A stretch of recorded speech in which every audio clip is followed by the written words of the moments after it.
cools off once you get out of that sun and get back under the tree canopy. Well, it looks like the sinks are still clear. With a lofty title like Wakulla Springs Ambassador, Cal Jamison should not have to do a lot of walking in his job. But walk he does, through the woods and swamps of Wakulla and Leon counties in search of sinkholes.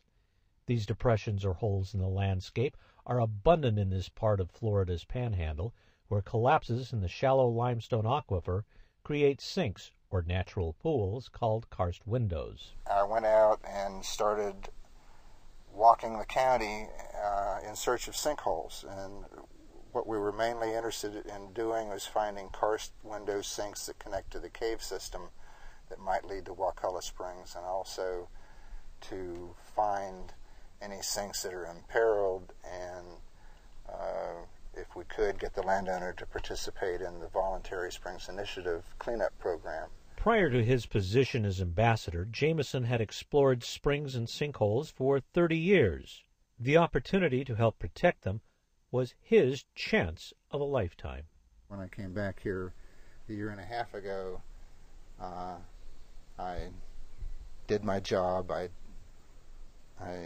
took a GPS reading of the sink and I wrote down the description, and then I officially declared myself off duty and put all my stuff aside and jumped in the sink. And I grabbed a hold of that rope swing and I swung out there and I dropped off and hit the water, and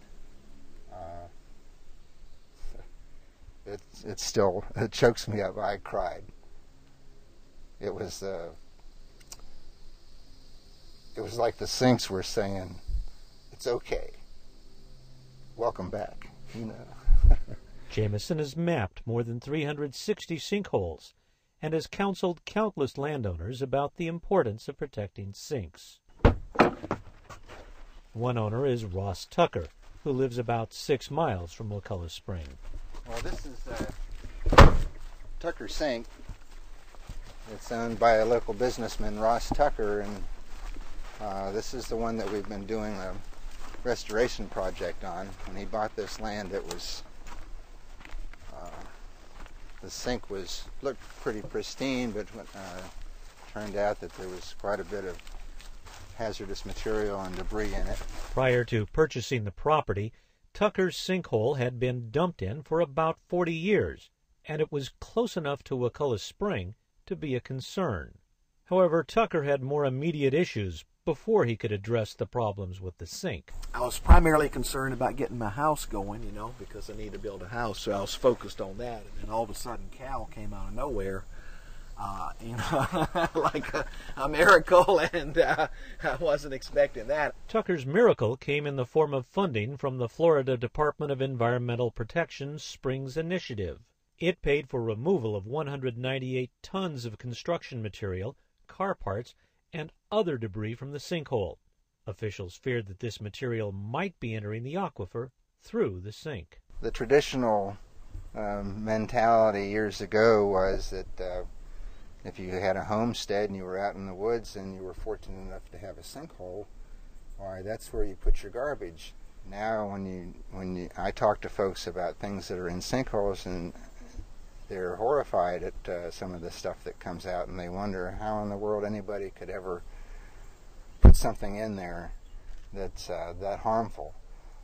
But when you look back at tradition, why, that was the place where you always did put it, and then it's just a matter of educating those folks who still do it and into not doing it. Jamison ends his day at another sink restoration success story.